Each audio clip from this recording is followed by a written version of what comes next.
Today we're going to begin the watercolor exercise, practice exercises to learn how to use watercolor. There are two main ways to use watercolor. One is to do wet on wet paint and one is to do wet on dry. Depending upon what your motivation or your purpose is, kind of determines what color you should use. For this example, I'm going to teach you how to use watercolor hard edge and then we'll do watercolor soft blend.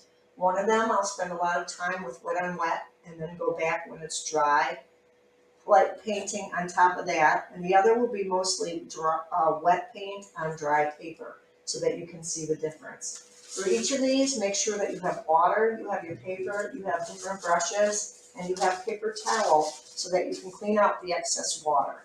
Our goal is to teach you when is enough, when do you need more.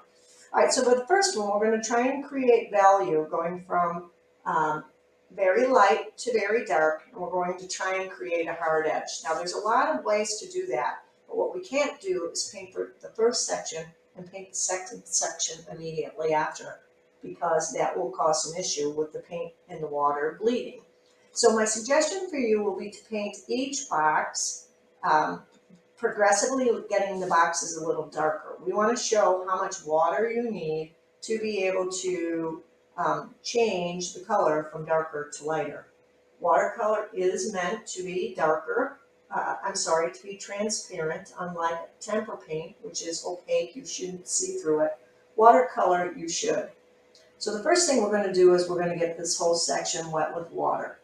I'm putting water and I'm using a round brush. I like a round brush that has a round tip because depending on how hard you press will determine how much that color moves.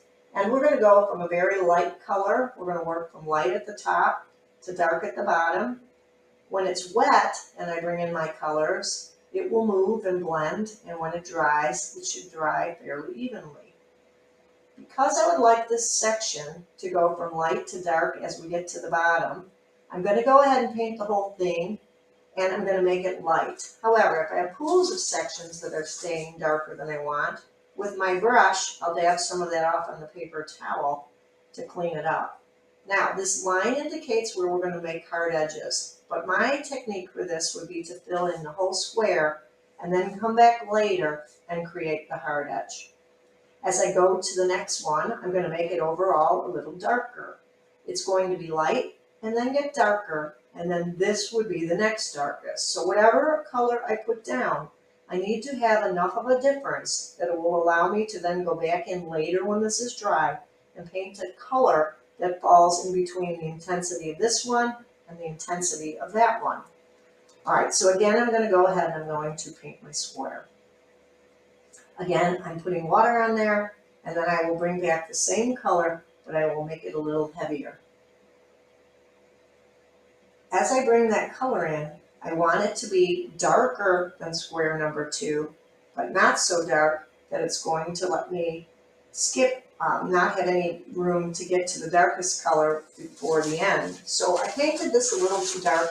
I'm going to dab a little off and then go ahead and even it out from there. So one of the things you'll learn about watercolor is it is very helpful to have paper towel available, to have water available, and to know that if you make a mistake, to get it while the paint is wet, and you can always lighten it up. And so this is a decent jump. It will dry lighter as the water comes out.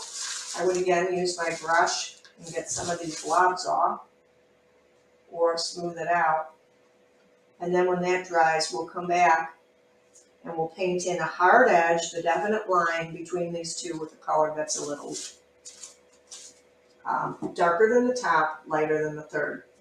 Okay, so once again, I'm going to go ahead and I'm going to paint some water on here, and I'll continue this first step to get all my boxes filled.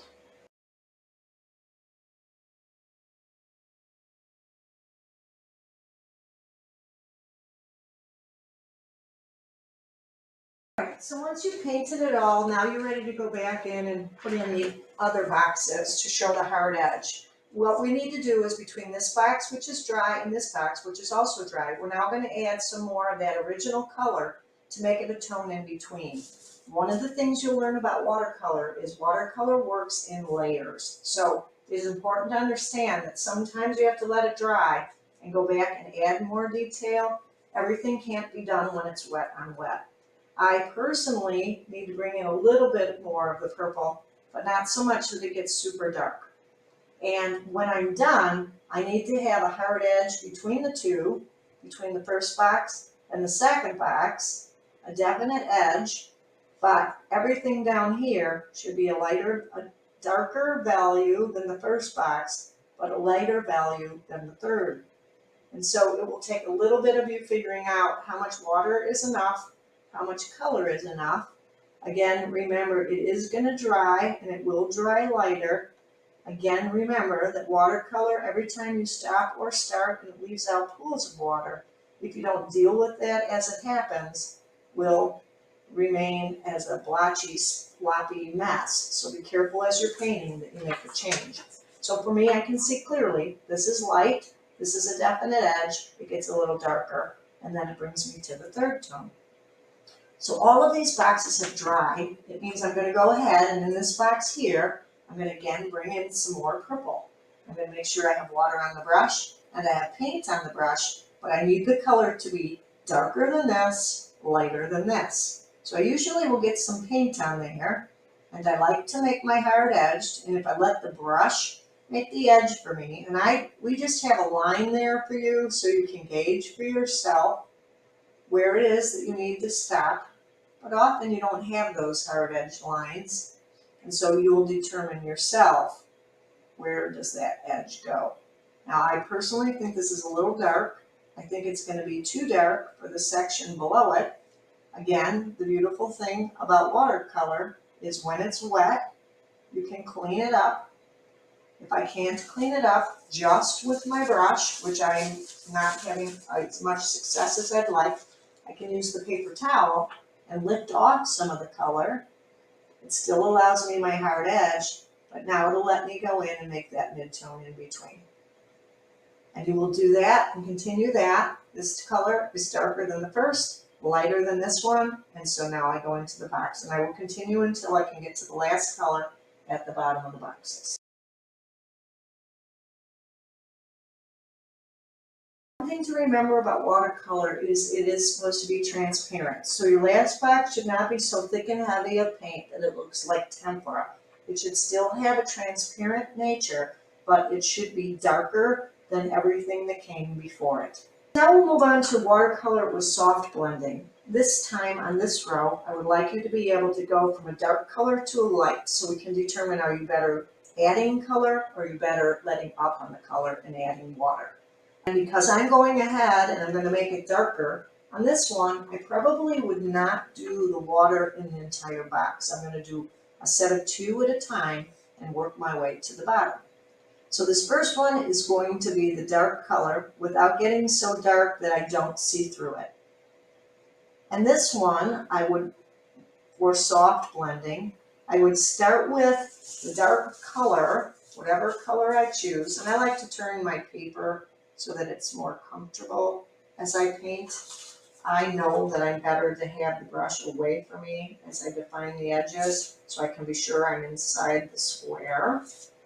For this one, I would go ahead and I would paint my section, and now I would begin to add water to my paintbrush and start to move this color down.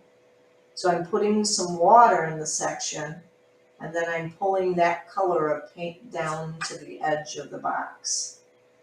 Up near the top, I'll leave it as dark as I painted it, but then I would start to pull the paint down so it lightens up.